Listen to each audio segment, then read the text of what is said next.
सचिन के परदादा मतलब सचिन के फादर के ग्रैंडफादर, उन्होंने रात को सफर करते हुए एक सुनसान जंगल में एक ऐसी गलती कर दी जिसमें कुछ शैतानी शक्तियां उनके पीछे पड़ गईं। इसके बाद इन शैतानी शक्तियों ने उनके और उनके परिवार के साथ क्या किया, ये सब हम जानेंगे आगे इस कहानी में। लेकिन कहानी में आगे बढ़ने से पहले अपने इष्ट देव को याद जरूर कर लें, क्योंकि क्या पता कोई शैतानी साया आपके ऊपर भी नजर रखे हुए हो। तो चलिए शुरू करते हैं आज की कहानी।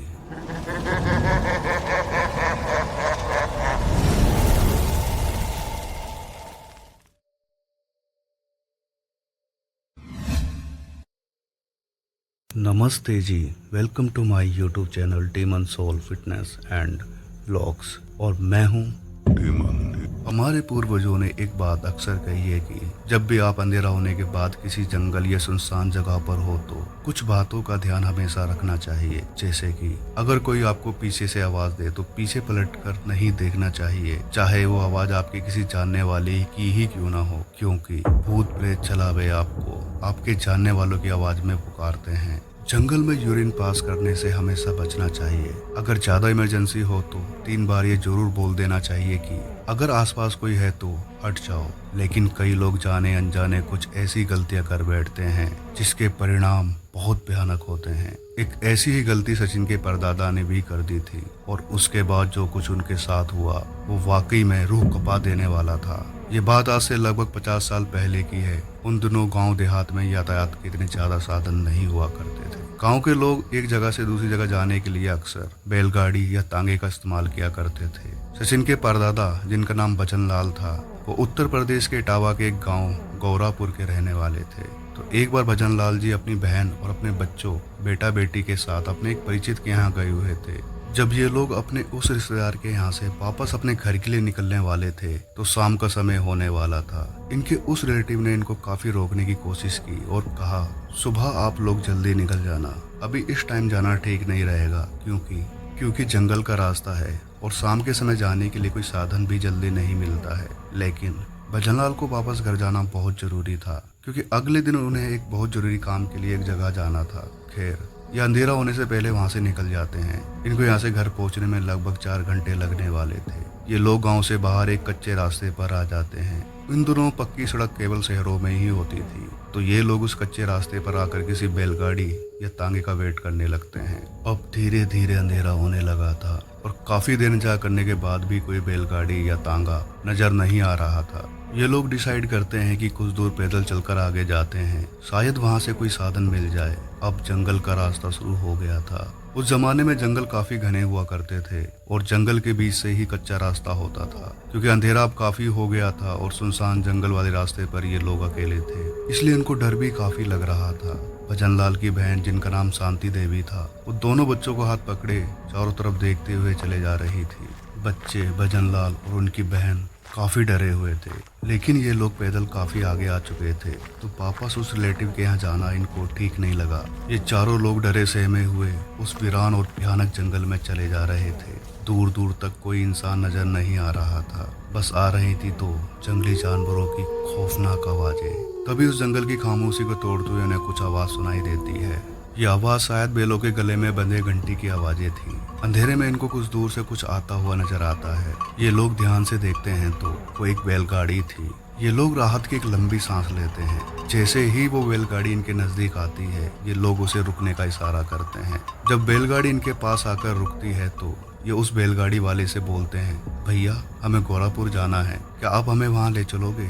उस बैलगाड़ी वाले ने अपने आप को एक काली चादर से पूरी तरह ढका हुआ था। वो बैलगाड़ी वाला बिना कुछ बोले हाँ में सर हिला देता है। भजनलाल की बहन शांति देवी को ये बैलगाड़ी वाला बहुत अजीब लग रहा था, क्योंकि इस बैलगाड़ी वाले का हुलिया बहुत ही अजीब था। उसने अपने आप को पूरी तरह से कवर किया हुआ था। ये लोग उस बैलगाड़ी में बैठ जाते हैं और बैलगाड़ी चलने लगती है। भजनलाल उस बैलगाड़ी वाले से बात करने की कोशिश करते हैं, लेकिन वो आदमी बिना कुछ बोले चुपचाप गाड़ी चलाता जा रहा था। भजन लाल की बहन काफी ज्यादा घबराई हुई थी। उनको इस बात का डर था कि कहीं ये कोई चोर या डाकू ना हो, लेकिन असली डर की बात तो कुछ और ही थी जो आगे पता चलने वाली है। चलते हुए करीब इनको 1.5 से 2 घंटे का टाइम हो चुका था। वो बैलगाड़ी वाला चुपचाप लगातार बैलगाड़ी चलाए जा रहा था और हैरानी की बात तो ये थी कि बैल भी किसी स्टेचू की तरह चले जा रहे थे।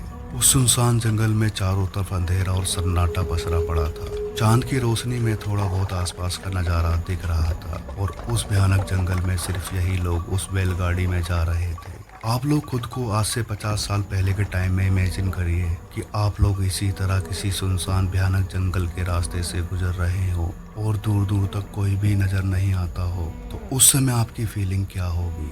तभी भजन लाल उस बैलगाड़ी वाले को थोड़ी देर के लिए गाड़ी रोकने को कहते हैं। भजन लाल कहते हैं कि भैया मुझे टॉयलेट लगा है, आप थोड़ी देर के लिए बैलगाड़ी रोक लो। बैलगाड़ी वाला बिना कुछ बोले चुपचाप बैलगाड़ी रोक देता है। भजन लाल की बहन शांति देवी अपने भाई को ऐसे बीच जंगल में जाने को मना करती है। वो धीरे से कहती है कि ऐसे बीच जंगल में टॉयलेट के लिए जाना ठीक नहीं है, पूरी शक्तियां जंगल में लोगों के पीछे पड़ जाती हैं। लेकिन भजन लाल को इमरजेंसी ज्यादा थी तो एक झाड़ी के पास जाकर टॉयलेट करने लगते हैं और यही शायद उनकी लाइफ की सबसे बड़ी गलती थी।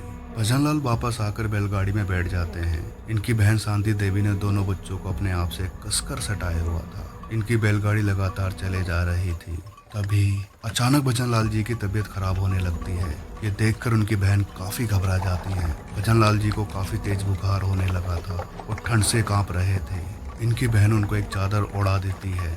वो उस बैलगाड़ी वाले को बोलती हैं कि मेरे भाई की तबीयत खराब हो गई है, थोड़ी देर के लिए बैलगाड़ी रोक दो। लेकिन वो बैलगाड़ी वाला चुपचाप बैलगाड़ी चलाए जा रहा था, जैसे कि उसने कुछ सुना ही ना हो। तभी इनकी बैलगाड़ी पर किसी ने बहुत तेजी से हाथ मारा और इस आवाज को सुनकर शांति देवी बहुत ज्यादा डर जाती हैं। इनको अपनी बैलगाड़ी के चारों तरफ से डरावनी आवाजें आ रही थी। बैलगाड़ी के आसपास कई लोगों के दौड़ने की आवाज आने लगती है। शांति देवी देखती हैं कि उनकी बैलगाड़ी के आसपास कई धुएं की तरह दिखने वाले काले साए चल रहे थे। ये देखकर वो इतनी ज्यादा डर गई थी कि उन्हें समझ नहीं आ रहा था कि वो अपने आप को संभालें, भाई को संभालें या बच्चों को। वो डरते हुए उस बैलगाड़ी वाले को धीरे से बोलती है कि भैया क्या आपको ये काले साए नजर आ रहे हैं। वो बैलगाड़ी वाला बिना कुछ बोले बिना इनकी तरफ देखे लगातार गाड़ी चलाए जा रहा था। वो बैलगाड़ी वाला किसी मुर्दे की तरह बैठा हुआ था और ऐसा लग रहा था कि जैसे बैलगाड़ी खुद ही उस रास्ते पर चली जा रही थी। शांति देवी बहुत हिम्मत करके अपने आप को इस कंडीशन में संभाले हुए थी, लेकिन अभी एक और भयानक और बेहद डरावना मंजर वो देखने वाली थी। ये लगातार उस बैलगाड़ी वाले को आवाज लगाई जा रही थी कि तभी ये कुछ ऐसा देख लेती हैं जिससे इनकी जान निकलने वाली थी। ये देखती हैं कि उस बैलगाड़ी वाले की चादर हाथों से हट जाती है और उस बैलगाड़ी वाले के हाथ किसी जले हुए मुर्दे की तरह थे।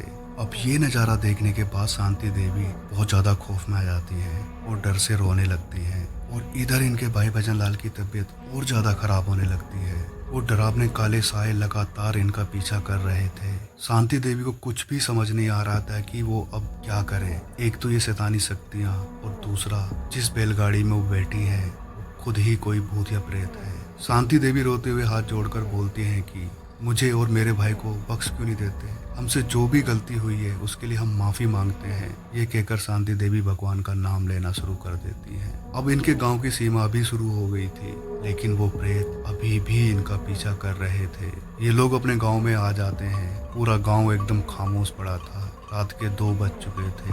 वो बैलगाड़ी सीधा इनके घर के आगे रुकती है। ये देखकर शांति देवी बहुत ज्यादा हैरान थी। वो यही सोच रही थी कि इसको कैसे पता कि यही हमारा घर है। वो डरते हुए जल्दी से नीचे उतरती हैं और बच्चों को और अपने भाई को भी जल्दी से नीचे उतारती हैं। ये लोग अपने घर के दरवाजे पर पहुंचे ही थे कि शांति देवी पीछे मुड़कर देखती है तो वो बैलगाड़ी वाला वहां से गायब था। ये सब बहुत ज्यादा हैरत में थे कि इतनी जल्दी वो बैलगाड़ी कहाँ चली गई। ये जल्दी से अंदर जाकर तुरंत दरवाजा बंद कर लेती हैं और अपनी भाभी को सारी बात बताती हैं। ये सब लोग बहुत ज्यादा डरे हुए थे। अगले दिन ये लोग भजन लाल जी को किसी डॉक्टर को दिखाते हैं, लेकिन भजन लाल जी को दवाई से कोई भी आराम नहीं लग रहा था। रात को भजन लाल को वही डरावने काले साए नजर आते थे। वो काले साए इनको मारा करते थे। इनकी हालत दिन ब दिन खराब होती जा रही थी। शायद उन शैतानी शक्तियों ने इनका घर देखने के लिए इनका पीछा किया था और अब वो शैतानी शक्तियां इनको परेशान कर रही थी। बाद में ये लोग भजन लाल जी को किसी सिद्ध बाबा को दिखाते हैं। इनको ठीक होने में पूरा 1 साल लग गया था। बाबा ने बताया कि इन्होंने उन प्रेतों की जगह पर टॉयलेट कर दिया था और इस बात से नाराज होकर वो इनके पीछे पड़ गए थे और हो सकता था कि वो प्रेत इनकी जान ले लेते। लेकिन एक रहस्य जो इनको अभी तक नहीं पता चला है कि वो बैलगाड़ी वाला कौन था। क्या वो कोई एक नेक आत्मा थी या फिर उन्हीं प्रेतों का कोई साथी जो इनके साथ इनका घर देखने आया था। आप लोगों को क्या लगता है? अपनी राय कमेंट सेक्शन में जरूर दें। हमारी एक छोटी सी गलती हमारे ऊपर कितनी भारी पड़ सकती है, इसका अंदाजा शायद हमें उस समय नहीं लगता है, जैसे कि भजन लाल को भी नहीं लगा था। लेकिन सुनसान जगह और वीरानों में हमें कुछ बातों का हमेशा ध्यान रखना चाहिए और ऐसी गलती कभी नहीं करनी चाहिए जैसे कि भजन लाल ने कर दी थी। आज की ये कहानी आपको कैसी लगी, आप मुझे कमेंट सेक्शन में जरूर बताएं। अगर आप लोगों का भी कोई ऐसा एक्सपीरियंस है या आपके किसी जानने वाले का इस तरह का कोई एक्सपीरियंस है और आप मेरे साथ शेयर करना चाहते हैं और चाहते हैं कि मैं अपनी वॉइस में इसको नरेट करूं, तो आप मेरी ईमेल आईडी, मेरा इंस्टा आईडी और मेरे व्हाट्सएप नंबर पर सेंड कर सकते हैं। लिंक डिस्क्रिप्शन में दिए गए हैं। अगर ये कहानी आपको अच्छी लगी है तो आप इसको लाइक शेयर कमेंट जरूर करें और प्लीज़ मेरे चैनल को सब्सक्राइब कर दें, क्योंकि हमें आपके सपोर्ट की बहुत ज़्यादा ज़रूरत है। मिलते हैं नेक्स्ट स्टोरी में, तब तक अपना ध्यान रखें। धन्यवाद।